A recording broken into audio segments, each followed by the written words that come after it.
I had a purpose. I wanted to be one of the best basketball players to ever play. And anything else that was outside of that lane, I didn't have time for. There's a quote from one of my English teachers at Lower Merion named Mr. Fisk. He had a great quote that said, "Rest at the end, not in the middle." And that's something I always live by. You know, I'm not going to rest now. I'm going to keep on pushing now. There are a lot of answers that I don't have, even questions that I don't have. But I'm just going to keep going. I'm just going to keep going, and I'll figure these things out as we go, right? And you just continue to build that way. So I try to live by that all the time. At what age did that goal become crystal clear? I made that deal with myself at 13 years old. At 13 years old? 13 years old. That's the deal I made. You were crystal clear about it? Crystal clear. And where did inspiration come from? The love of the game. The love of the game, the challenge. Like I would watch Magic play, I'd watch Michael play, and I would see them do these unbelievable things. And I'd say, you know, can I get to that level? I don't know, but let's find out. Let's find out. And so that curiosity to see where I could push this thing led me down that path, I think. I had a summer where I played basketball when I was like 10 or 11 years old. And here I come playing, and I don't score 1 point the entire summer. Not a free throw, nothing, not a lucky shot, not a breakaway layup, 0 points. And I remember crying about it and being upset about it. And my father just gave me a hug and said, "Listen, whether you score 0 or score 60, I'm going to love you no matter what." Wow. Now that is the most important thing that you can say to a child. Because from there, I was like, okay, it gives me all the confidence in the world to fail. I have the security there. But to hell with that, I'm scoring 60. And from there, I just went to work. And I stayed with it. I kept practicing. I think that's when the idea of understanding a long-term view became important. Because I wasn't going to catch these kids in a week. I wasn't going to catch them in a year. Right, so that's when I sat down and said, okay, this is going to take some thought. All right, what do I want to work on first? All right, shooting. All right, let's knock this out. Let's focus on this. Half a year, 6 months, do nothing but shoot. All right, after that, all right, creating your own shot, and you focus. So I started creating a menu of things. When I came back the next summer, I was a little bit better. I scored. Yeah, it wasn't much, right? But I scored. And this is 12, 13. 12, 13. And then 14 came around, back half of 13, 14 years old, and then I was just killing everyone. And it happened in 2 years. And I wasn't expecting it to happen in 2 years, but it did, because what I had to do was work on the basics and the fundamentals. While they relied on their athleticism and their natural ability. And because I stick to the fundamentals, it just caught up to them. And then my body, my knees stopped hurting. I grew into my frame, and then it was game over. Wow. Were you always competitive from the day you were born? You were super competitive? Competitive with things that I participate in. So I'll put it to you this way. So basketball for me was the most important thing. So everything I saw, whether it was TV shows, whether it was books I read, people I talked to, everything was done to try to learn how to become a better basketball player. Everything. And so when you have that point of view, then literally the world becomes your library to help you to become better at your craft. So at 13 years old, I had I had a kill list. And so, they used to do these rankings. It was Street and Smith basketball rankings. And I was nowhere to be found because I was like 6'4", scrawny, like 160 pounds soaking wet. So I was like 57 on the list. And so I would look at 56, 55, all the way up to number 1, who these players are, what club teams they played for. So when we go on an AAU travel circuit, I got to hunt them down. Right. And so that became my mission in high school, is to check off every other person, all those 56 other names, hunt them down and knock them down. So when we played at 13, I would size you up and see what your strengths and weaknesses are. How do you approach the game? Are you silly about it? Are you goofy about it? Are you good at it just because you're bigger and stronger than everybody else? Right? Or is there actually thought and skill that you put into it? Right? And when I'd play to my weaknesses. I always work on the things during those games that I was weak at. Left hand, pull up jump shot, post game. Right? So I have a strategy. What was really your work ethic like, and for how long did you stay disciplined? every day. I mean, since, for 20 years. I mean, it was an everyday process and trying to figure out strengths and weaknesses. For example, jumping ability. Now, my vertical was a 40. It wasn't a 46 or a 45. My hands are big, but they're not massive. Right, so you got to figure out ways to strengthen them so your hands are strong enough to be able to palm a ball and do the things that you need to do. Quickness, I was quick, but not insanely quick. I was fast, but not ridiculously fast.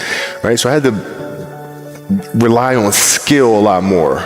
I had to rely on angles a lot more. I had to study the game a lot more. And but I enjoyed it though. So like from the time I can remember when I started watching the game, I studied the game and it just never changed. What does losing feel like to you? It's exciting. Why is it exciting?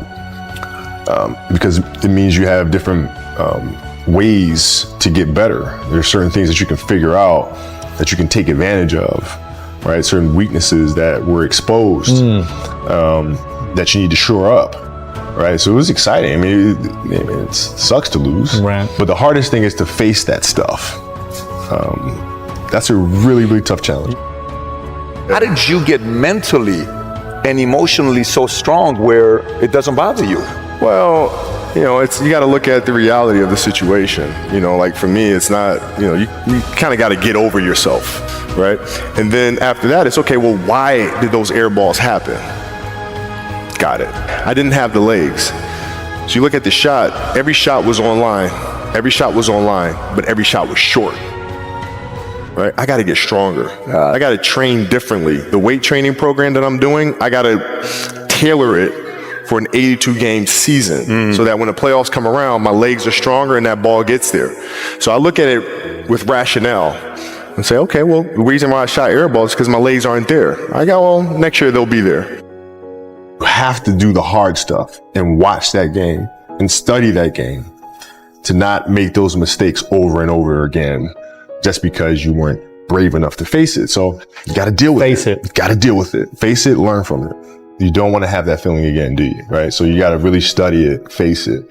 And not to say you'll win the next time you face it, but at least you'll give yourself a better chance. Yeah.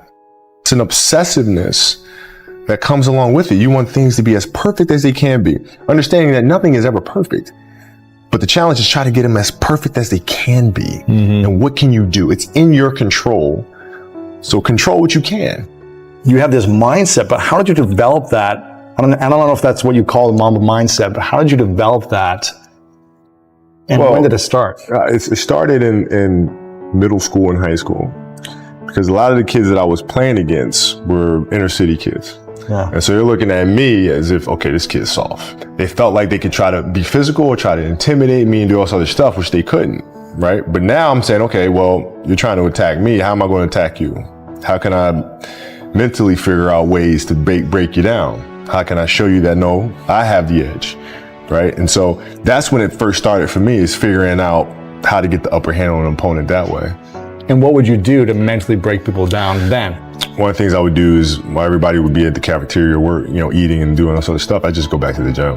And so that was my way of showing them, yeah, I may be from the suburbs, but you're not going to outwork me. Wow. Like I see a lot of players take vacations with other players that are close friends. And or just take vacations just to take vacations, or just hang out just to hang out. Like I never did that. Why not though? Why didn't you do that? Well, because when I retire, I didn't want to have to say, I wish I would have done more. I don't want that. I played games with the flu. I played games with 102-degree fever, man. We had a game against Toronto in 2000, and Vince was tearing the league up. My back was jacked. So I would be in the layup line like, okay, there's a lot of days where, you can rest and recover. Today ain't one of them. Your back can bother you any other day. That ain't bothering me today. He gonna have to see me today. You're playing against the Golden State Warriors. Score is 107-109. You guys are close to getting into the playoffs. You know exactly what happens in the game. You go up, you're about to take your shot, and then all of a sudden, boom, Achilles happens, right? Friend of mine, Nima, he is here just to listen to. He played ball.